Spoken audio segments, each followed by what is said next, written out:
Selamat pagi Pak Almatius Setia Marsudi. Saya Sofa Iklima.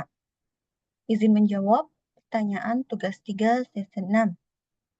Jelaskan kenapa lingkungan pengendalian yang tidak efektif dapat mengindikasikan kondisi lemahnya pengendalian dalam perusahaan. Lingkungan pengendalian adalah fondasi dari seluruh sistem pengendalian internal dalam suatu organisasi. Ini mencerminkan nilai-nilai, etika, dan sikap manajemen puncak terhadap pentingnya pengendalian internal. Menurut KOSO Framework, lingkungan pengendalian mencakup integritas dan nilai etika, kompetensi karyawan, gaya kepemimpinan manajemen, struktur organisasi, kewenangan dan tanggung jawab, dan kebijakan SDM. Beberapa alasan utama mengapa lingkungan pengendalian yang tidak efektif menunjukkan kelemahan pengendalian adalah kurangnya komitmen terhadap integritas dan etika. Jika perusahaan tidak menekankan pentingnya integritas dan nilai-nilai etika, karyawan mungkin tidak merasa terdorong untuk mematuhi kebijakan dan prosedur pengendalian. Hal ini dapat meningkatkan resiko penipuan, kesalahan, atau pelanggaran hukum. Alasan yang kedua adalah kepemimpinan yang lemah. Manajemen yang tidak memberikan contoh yang baik atau tidak mendukung pengendalian internal dapat menciptakan budaya di mana pengendalian dianggap tidak penting. Tanpa dukungan dari manajemen, pengendalian internal cenderung tidak diterapkan secara konsisten.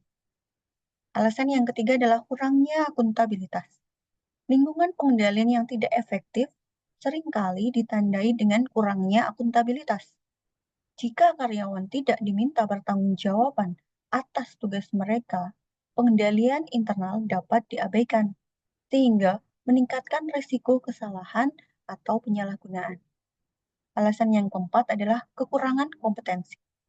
Lingkungan pengendalian yang lemah mungkin tidak mendorong perekrutan, pelatihan, ataupun pengembangan karyawan yang kompeten. Tanpa karyawan yang memiliki kemampuan yang memadai, pengendalian internal tidak dapat berfungsi dengan baik. Alasan yang ketiga adalah tidak ada pemantauan yang memadai. Lingkungan pengendalian yang tidak efektif seringkali tidak memiliki mekanisme pemantauan yang cukup untuk mengevaluasi efektivitas pengendalian internal.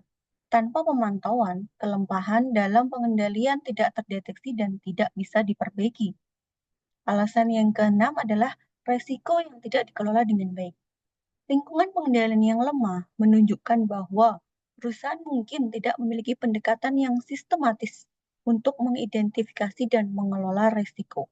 Hal ini dapat menyebabkan pengendalian yang tidak relevan atau tidak memadai untuk mengatasi risiko yang ada. Demikian jawaban saya, mohon koreksinya. Terima kasih.